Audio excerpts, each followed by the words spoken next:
Jonathan Taylor? Daniel Jones? Nope. The actual secret weapon to the Colts' red-hot start this season, rookie tight end Tyler Warren. Tyler Warren has been exactly what the franchise hoped he'd be when the team spent a first-round pick on him in last year's draft. Warren leads the entire NFL in receiving yards by a tight end. His effectiveness as a pass catcher and a run blocker is as good as it gets for a first-year player. Let's bring in the Athletics Colts beat writer James Boyd to further discuss Tyler Warren. Okay, James, back when the Colts used the 14th pick on Tyler Warren in the draft, were they looking for, maybe you think, best player available, or were they trying to fill a specific need there with him? He gave the Colts pretty much everything they needed at the tight end position, whether it was from a pass catching standpoint or a blocking standpoint. I say that because last year, the Colts had the second fewest receiving tight end yards of any team in the league for a team that really wanted to get going.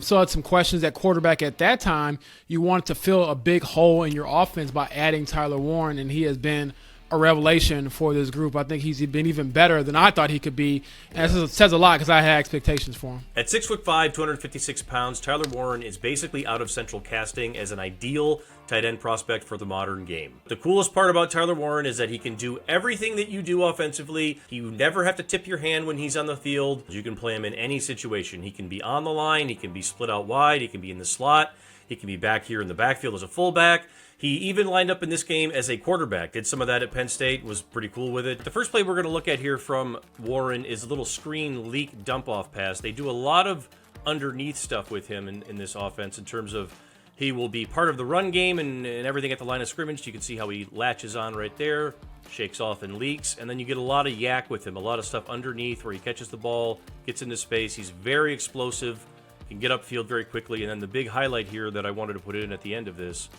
as you can see the whole thing from the start. Part of the run game, fakes like he's going to block, runs out, everybody's upfield, wide open underneath, and away we go. And the biggest part of this is you never knock this guy down.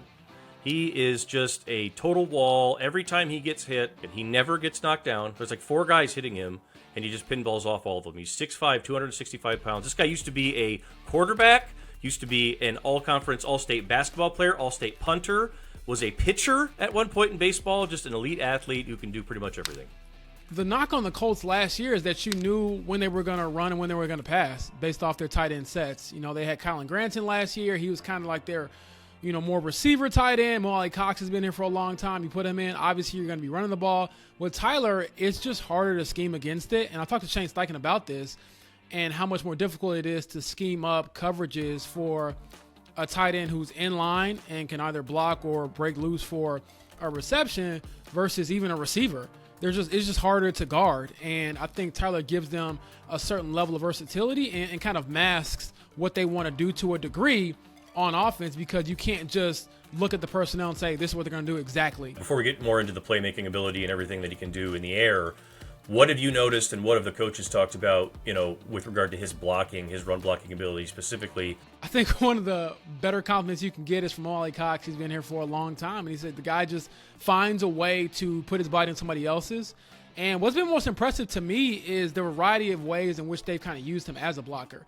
They've had him in line as a regular tight end blocker. Obviously, if he's, lined up outside, someone else catches the pass, he can go find somebody at the second level and put hands on him.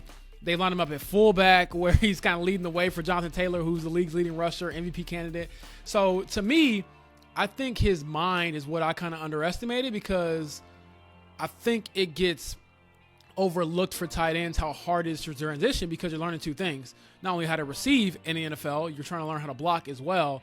And so not only to learn how to block, but to do it at all these different phases of the game, different phases of the offense, different lineups in the backfield, those types of things to me have allowed him to really, hit the ground running, like literally in the NFL, and in my opinion, played an all-pro level. This was the biggest play of the game from the Colts in this one, a huge touchdown run by Jonathan Taylor.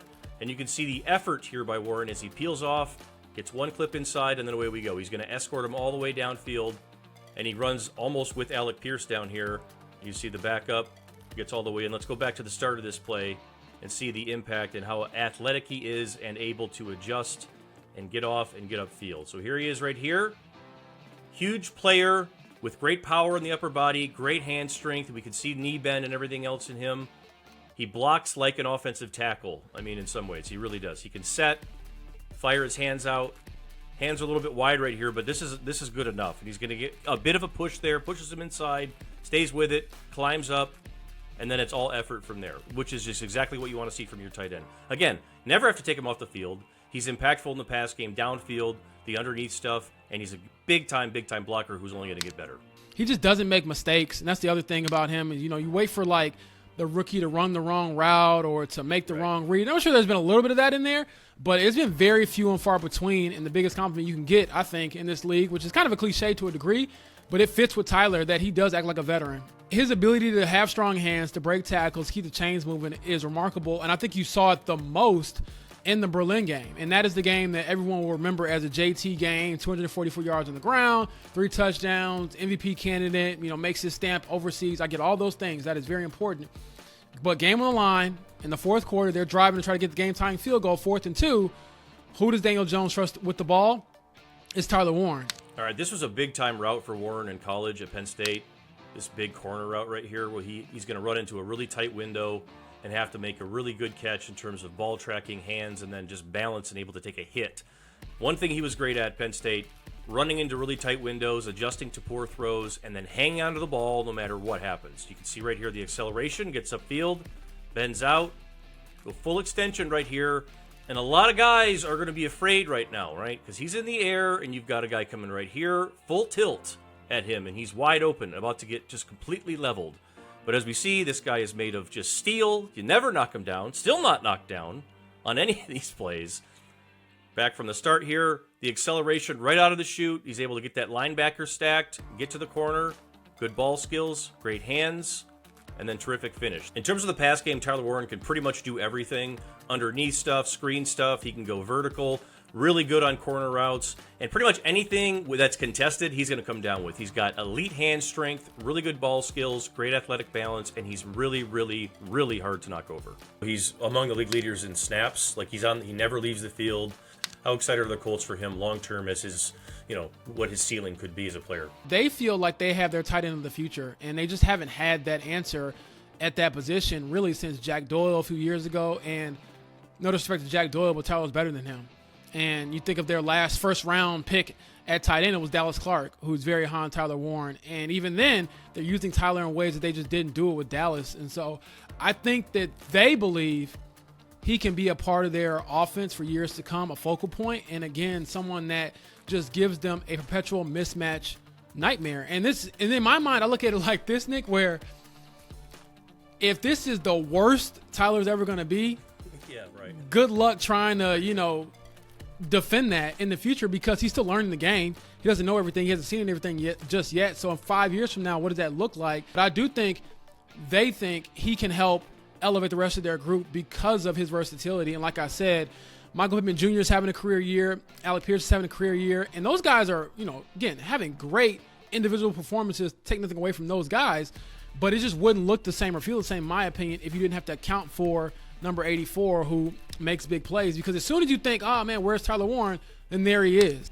All right, last one we're going to look at, and this, you can't really see him here. He's the fullback right in front of Jonathan Taylor, so another spot he's lined up on the field. But this is going to be the game winner. Warren made some huge catches in this game and some blocks to get the Colts back in action, back into the thing. Go to overtime here. Colts are going to run counter, and we're going to see him lead with motion, splits back over across, big kick-out block, and it's a touchdown for the game winner. So not only does Tyler Warren finish this game with 8 catches for 80+, was a huge part of the offense in the pass game, was a huge part of the screen game, was huge every time Jones was pressured. You can find him underneath as a safety valve and everything else, as a vertical threat, as we talked about.